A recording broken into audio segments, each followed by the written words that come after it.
Hola, estamos conversando con Hernán Bonilla. Él es autor de Cómo llegamos a este estado. Y la pregunta, Hernán, es ¿cómo fue creciendo el estado en Uruguay? Bueno, si uno analiza la historia del Uruguay, la puede dividir básicamente en tres etapas, que tiene que ver con cómo se va desarrollando la economía, la política, las ideas, cómo van cambiando las formas de analizar los hechos.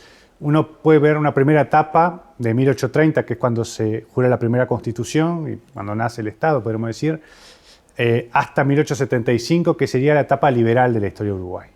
Es una etapa donde hay un sistema de banca libre, donde hay reformas comerciales que van bajando las tarifas, van bajando los aranceles, no hay empresas públicas, muy escasa intervención del Estado en la economía, y en esa etapa Uruguay alcanza un producto por habitante igual al de los países del primer mundo, igual al promedio, por ejemplo, de Estados Unidos, Francia o Inglaterra. A partir de ahí, 1875, es que empieza la involución en la historia de Uruguay.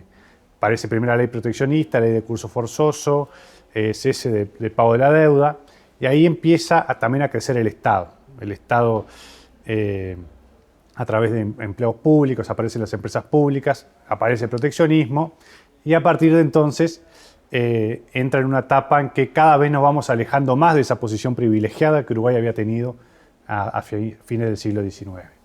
¿Y cuáles son las consecuencias?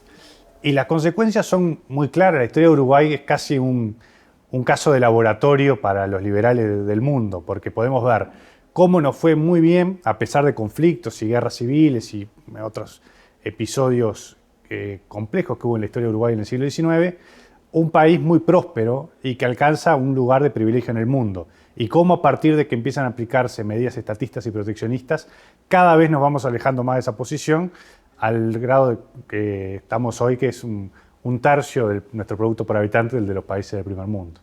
¿Qué lecciones podría compartir Uruguay con el resto de América Latina, si no con el mundo, a partir de esta experiencia?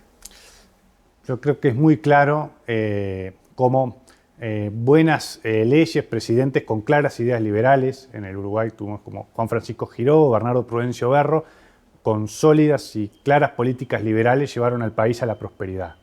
Y vemos también cómo a partir de fines del siglo XIX, con gobiernos militares que terminaron con la libertad política y la libertad económica, empezamos una involución que dura prácticamente hasta nuestros días. En Uruguay prevalece, y hay un cambio de cultura muy grande, de esa cultura liberal, del emprendedor, del inmigrante que venía a trabajar duro y a ahorrar para crecer, a una cultura estatista del empleo público, un comportamiento rentista de los empresarios, que eso se empieza a dar claramente en el siglo XX y es el principal mal cultural del Uruguay. En este periodo, ¿cuál es tu momento favorito?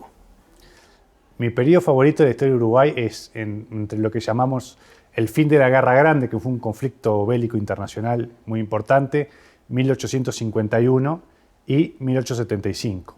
Ahí tenemos en esos pocos años concentrada la mejor etapa liberal de la historia de Uruguay. Los presidentes liberales, las cámaras parlamentarias liberales, las leyes liberales, una constitución liberal y el consecuente éxito económico. Ahí están la mejor etapa de la historia de Uruguay y los mejores personajes, también los mejores presidentes, los mejores intelectuales.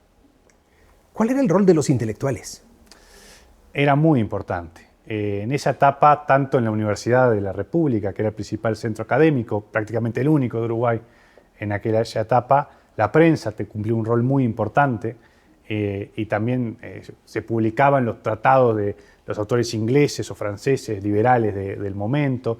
Todo confluía en una cultura claramente liberal. De los autores favoritos de los intelectuales uruguayos de aquella época eran Adam Smith o Bastiat. Para dar una idea de las cátedras de la universidad, eran todos profesores de claras ideas liberales, y eso se plasma en ideas que dominan en las aulas, que dominan en la prensa y que en consecuencia dominan en la política y llevaron a Uruguay a esa posición privilegiada de la que gozó mientras duró el predominio de estas ideas liberales. Finalmente, Hernán, si un estudiante se acerca y te pregunta ¿qué no debemos hacer para estropear un país próspero? ¿Tienes algún consejo a partir de esta experiencia histórica? Y hoy podemos sacar algunas lecciones. Una es cuando el Estado se empieza a meter en todos los aspectos de la vida económica, la economía tiende a estancarse. No hay progreso económico cierto y constante con un Estado con fuerte presencia en la economía. Lo otro es mantener los impuestos a un nivel razonable y lo más bajo posible para que tampoco sea un palo en la rueda para el crecimiento económico del país. Otra conclusión para mí clara es un país abierto al mundo. No hay que cerrarse, no hay que adoptar medidas proteccionistas. Cuanto más abierto, mejor. Los índices de libertad económica son muy claros a este respecto.